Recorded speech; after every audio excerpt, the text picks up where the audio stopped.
Hi everyone, it's Evangeline here at etrailer, and today we'll be taking a look at our Let's Go Aero NEO2. This is going to be a 2-bike rack, and we're going to take a look at it right here on our 2019 Buick Encore.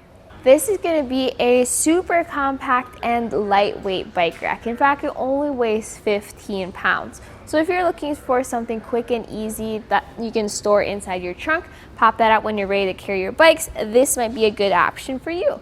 So we're going to take a look at some of the different features of this bike rack, but focus on your Buick Encore just to make sure that you get the right bike rack for you, your bicycles, and your vehicle.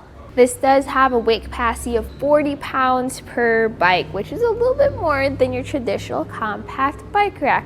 So if you have extra heavy electric bikes, not going to be the best fit for you, but for most of your mountain bikes and road bikes, perfectly fine. So I have a very light bike here, and let's take a look at the way it's mounted to the bike rack. We have 3 very important points.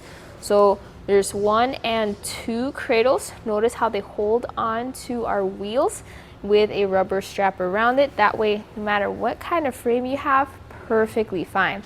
The 3rd mounting point is going to be over here by our pedals, and I'm using a strap included with this bike rack to tighten that down. With this style of a bike rack where it's holding it by its wheels, look at how much sway we have. You have a little bit back and forth. That's just going to be the way it works with this. You can use 2 of these straps though over where your forks are if you want to decrease that sway even more. Just know that that takes a little bit of extra time, but without the strap, look how much more sway we have. So I'm going to take off the bike now so we can take a closer look at the bike rack itself, and you just pull on these rubber straps. You can move those cradles up and down depending on your bike's tires or your size. This lifts up and out of it. Let's try to clear that, and we're ready to go on a bike ride. With this being so small, notice how we have so much clearance in our back. We have this open space. If your bikes are not on, you could just leave it over there.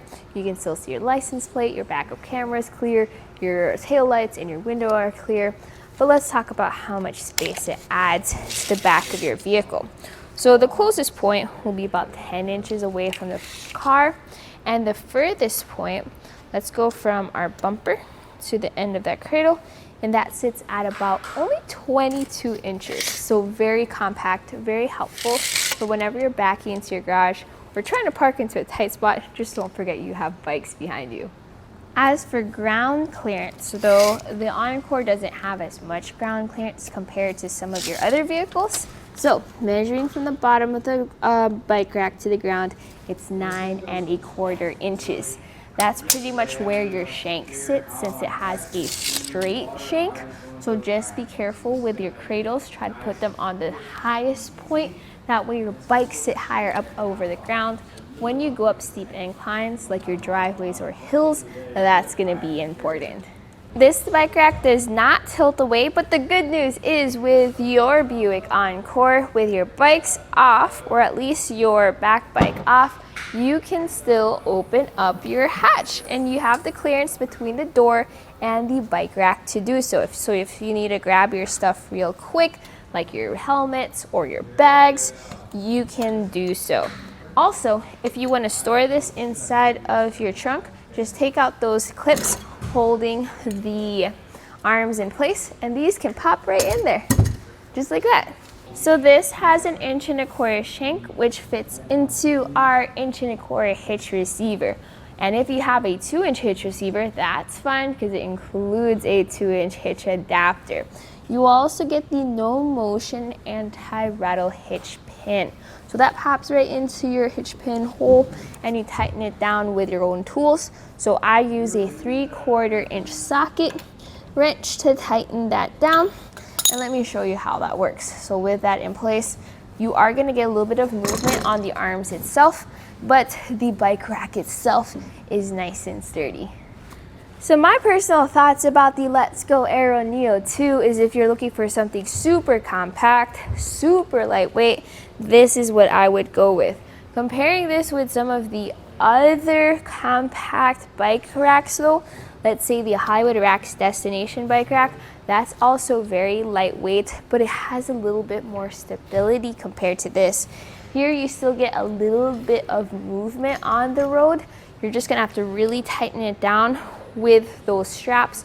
So making sure you get the right fit may be a little tricky. If you want something that's more no fuss, the Hollywood Racks Destination might be the one for you.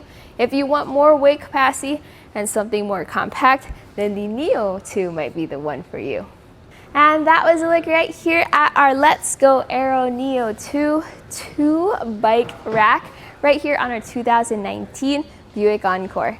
Here on our test course, we'll start by going through the slalom. This is going to show us the side-to-side action, which simulates turning corners or evasive maneuvers.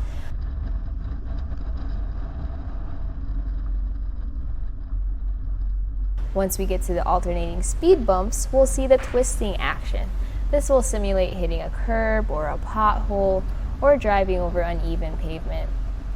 Now lastly, we're going over some full speed bumps, and we can see here the up and down action, and this will just be like driving in and out of a parking lot, garage, or driveway.